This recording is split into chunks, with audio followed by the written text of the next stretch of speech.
और नौजवानों, जब जवान बेटा अपने बाप की नाफरमानी करने लगे, समझ लेना कयामत करीब हो चुकी है। आज नौजवान नस्ल आपके बाप की इज्जत नहीं करती, अपनी मां की फर्माबरदारी नहीं करती। आज दोस्त की दोस्ती में ज्यादा पड़ गए, बाप की कदर मेरे और आपके दिलों से निकली जा रही है। एक तरफ मुझे और आपको बाप हुक्म करे तो मैं और आप अपने बाप से झूठ बोल करके चल देते हैं और अपने दोस्त के फोन पर जहां भी दोस्त बुलाए फौरन चले जाते हैं। क्या फरमाया था मेरे और आपके आका ने कि जब मेरी उम्मत का नौजवान अपने बाप की नाफरमानी करने लगे और अपने दोस्त की बात मानने लगे, समझ लेना कयामत करीब हो चुकी है, कयामत आ चुकी है। कड़वी बात कहने लगा जवान, क्या ऐसा नहीं हो रहा है? क्या दोस्त की बात को मैं और आप ज्यादा नहीं मानते? क्या बाप के कहने को टाल करके नहीं चल देते हैं? ए अल्लाह के नेक बंदे, मेरे आका ने फरमाया जब ऐसा होने लगे, समझ लेना कयामत करीब है। फरमाते थे मेरे और आपके आका कि जब जवान बेटी, सुने माए बहने अगर यही कहीं मौजूद हैं, क्या फरमाते थे मेरे और आपके आका कि जब जवान बेटियां अपनी मां पर हुक्मरानी करने लगे, अपनी मां को अपनी नौकरानी समझने लगे, अपनी मां पर अपने हुक्म चलाने लगे, समझ लेना कयामत करीब आ चुकी है। क्या जवान बेटी अपनी मां को गुस्सा नहीं दिखाती, अपनी मां पर हुक्म नहीं चलाती, अपनी मां के आंसू नहीं बहाती? फरमाते थे कि जब जवान बेटा बाप की नाफरमानी करने लगे और जब जवान बेटी मां पर हुक्मरानी करने लगे, समझ लेना कयामत करीब है। इसी तरीके से नौजवान फरमाते थे मेरे और आपके आका कि जब ज़िना आम हो जाए, जब ज़िना आम हो जाए, जब गलत ताल्लुकात आम हो जाए, जब बॉयफ्रेंड और गर्लफ्रेंड के रिश्ते फैशन समझे जाने लगे, समझ लेना कयामत करीब है। जब ज़िना आम हो जाए, हाँ, जब मेरी उम्मत का जवान, मेरी उम्मत के लोग ज़िना पर आदी हो जाए, फिर इंतजार करो कहत साली का, फिर इंतजार करो भुखमरी का, फिर इंतजार करो गरीबी का कि मेरी उम्मत में गरीबी बड़ी तेजी के साथ आएगी। जानते हो उस गरीबी की वजह क्या होगी? उस गरीबी की वजह मेरी उम्मत का जवान ज़िना का आदी हो जाएगा, ज़िना करने लगेगा, गलत ताल्लुकात रखने लगेगा, मोबाइल के अंदर गलत नंबरात रखने लगेगा और रातों की अंधेरियों में गलत ताल्लुकात के साथ बातें करने लगेगा।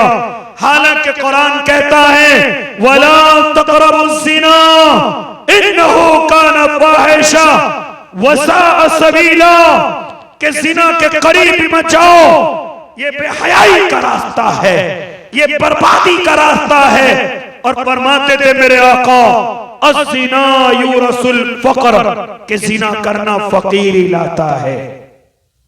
क्या लाता है? ज़िना करना फकीरी लाता है। एक अल्लाह के बंदे अल्लाह के नबी की खिदमत में हाजिर होते हैं और अर्ज करते या नबी अल्लाह, मेरा ज़िना को दिल चाहता है, ज़िना करने को दिल चाहता है। मेरे आका ने फरमाया ए अल्लाह के बंदे, क्या तू ये चाहता है तेरी मां से कोई ज़िना करे, तेरी बहन से कोई ज़िना करे, तेरी बीवी के साथ कोई मुंह काला करे? वो अल्लाह का बंदा कहता अल्लाह के नबी क्या कह रहे हो, मैं कैसे बर्दाश्त कर सकता हूं कि कोई मेरी इज्जत पर हाथ डाले? तो मेरे आका ने फरमाया था जिसके साथ तू ज़िना करना चाहता है वो भी किसी की बहन होगी, वो भी किसी की बेटी होगी, वो भी किसी की इज्जत होगी। लिहाजा जब तू नहीं चाहता तो कौन चाहता है, कौन चाह सकता है? लिहाजा फरमाते थे मेरे आका कि कयामत की निशानियों में से एक निशानी ये होगी कि ज़िना आम हो जाएगा, ज़िना फैल जाएगा, गली गली महल्ले महल्ले गांव गांव शहर शहर जिना भी नापाकी से आलूद हो जाएंगे। और उस वक्त में कहत साली होगी, गरीबी आएगी, भुखमरी आएगी, कमजोरी आएगी। मुसलमान ओ अल्लाह के नेक बंदे, जब दो बंदे जिना करते हैं तो ये जमीन अल्लाह से इशारा करती है, ए अल्लाह तू मुझे इजाजत क्यों नहीं देता, मैं फट जाऊं और इसको अपने अंदर ले लूं। मेरा अल्लाह कहता है ना ना ना ना ना ना, ये मेरे लाडले का उम्मती है, ये मेरे लाडले का उम्मती है। और मेरा महबूब मुझसे वादा करके गया है कि मेरी उम्मत पर आदाब एक साथ न भेजना, मेरी उम्मत के चेहरों को न बदलना, मेरी उम्मत पर पत्थरों की बारिश न करना। ए ज़मीन रुक जा, ये मेरे लाडले का उम्मती है। इसलिए ओ अल्लाह के नेक बंदो, मैं तुमसे गुफ्तगू करने चला। आज गलत ताल्लुकात फैशन बन गया है। आज मोबाइलों के अंदर गलत नंबरात का होना ये मेरे और आपका फैशन बन गया है।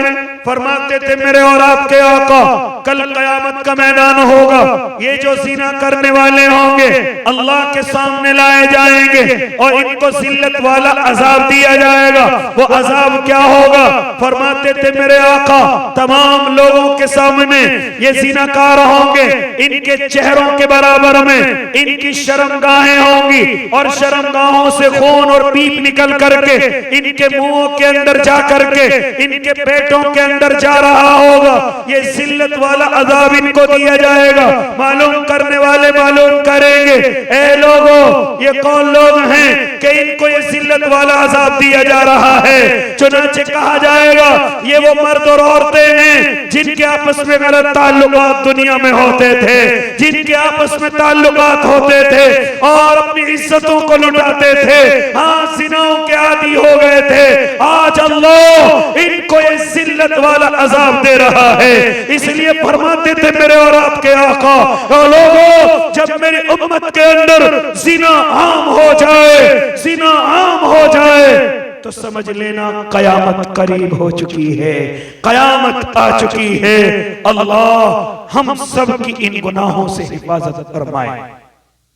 अल्लाह हम सब की, जानते हो क्यों इबादत हो रही है? आओ आखिरी बात कहने चला, आओ आखिरी गुफ्तगू करने चला। जानते हो मेरी और आपकी क्यों अब तक पकड़ नहीं हो रही? क्यों मुझ पर और आप पर अल्लाह अजाब नहीं भेजता? कुछ बातें कल करूंगा इंशाअल्लाह, लेकिन उनमें से एक बात सुन लीजिए। जानते हो क्यों मैं और आपकी पकड़ अल्लाह नहीं कर रहा है?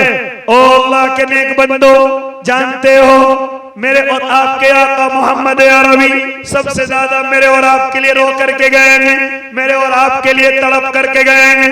कभी कभी तो सहाबा के सामने बैठ करके कहा करते थे, ए मेरे सहाबा तुम जानते हो, तुम जानते हो, तुम मेरे साथी हो, तुम्हारे ईमान मजबूत हैं और तुम्हारे ईमान मजबूत क्यों ना हो, अरे अरे तुम्हारे सामने नबी मौजूद है, तुम्हारे सामने जिब्राइल आता है, कुरान तुम्हारे सामने उतरता है, तुम्हारे ईमान मजबूत क्यों ना हो, तुम मेरे साथी हो। लेकिन कुछ लोग मेरे बाद आएंगे, उन्होंने मुझे नहीं देखा होगा, कुरान को उतरते हुए नहीं देखा होगा, जिब्राइल को भी नहीं देखा होगा। जानते हो ओ मेरे सहाबा, तुम तो मेरे साथी हो, वो मेरे बाद आने वाले मेरे भाई होंगे, वो मेरे भाई होंगे। अल्लाह के नबी मुझे और आपको अपना भाई कह करके गए हैं और मेरे और आपके हालात क्या है जरा गौर करें। कितना रो करके गए हैं।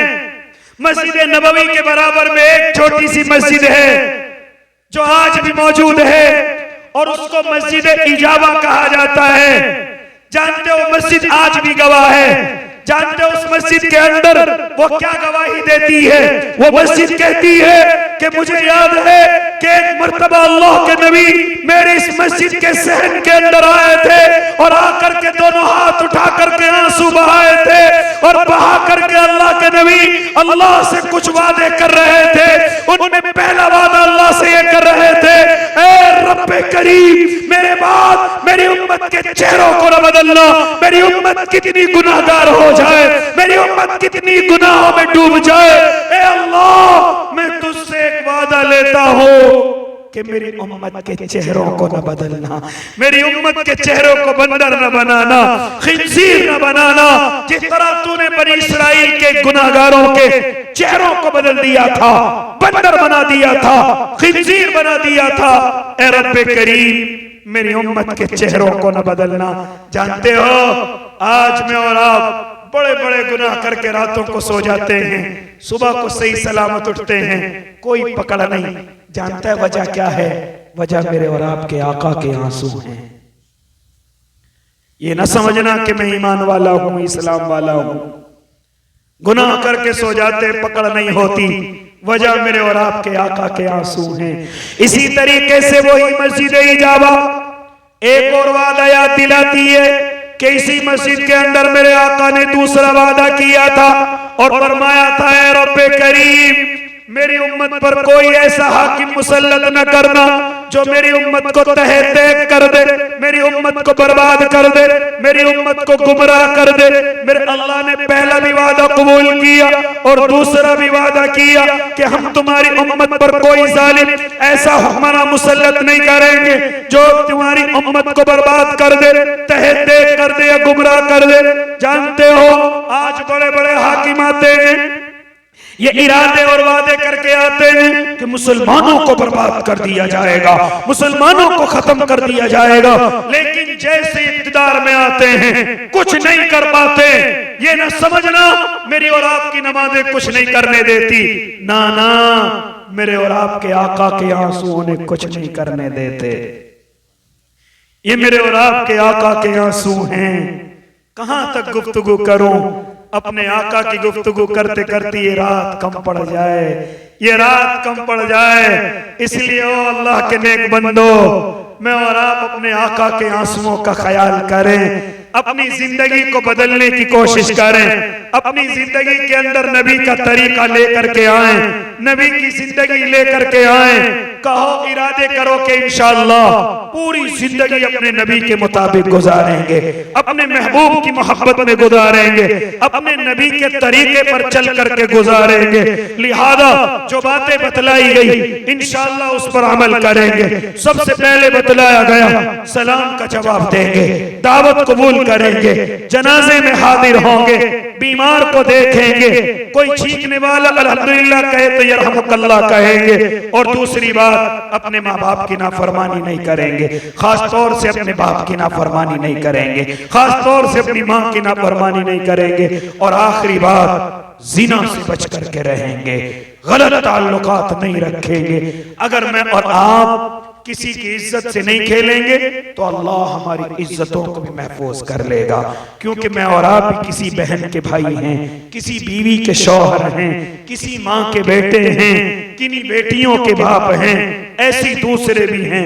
अगर दूसरों की इज्जत करेंगे अल्लाह हमारी इज्जतों की भी हिफाजत करेगा, और अगर हम दूसरों की इज्जतों की हिफाजत नहीं करेंगे तो याद रखना फिर हमारी इज्जतें खराब होने से कोई नहीं बचा सकता। इंशाअल्लाह अमल करेंगे ना, अल्लाह हम सबको अमल की तौफीक दे दे। आमीन। व आखिर दावाहुम अनिल हम्दुलिल्लाहि रब्बिल आलमीन।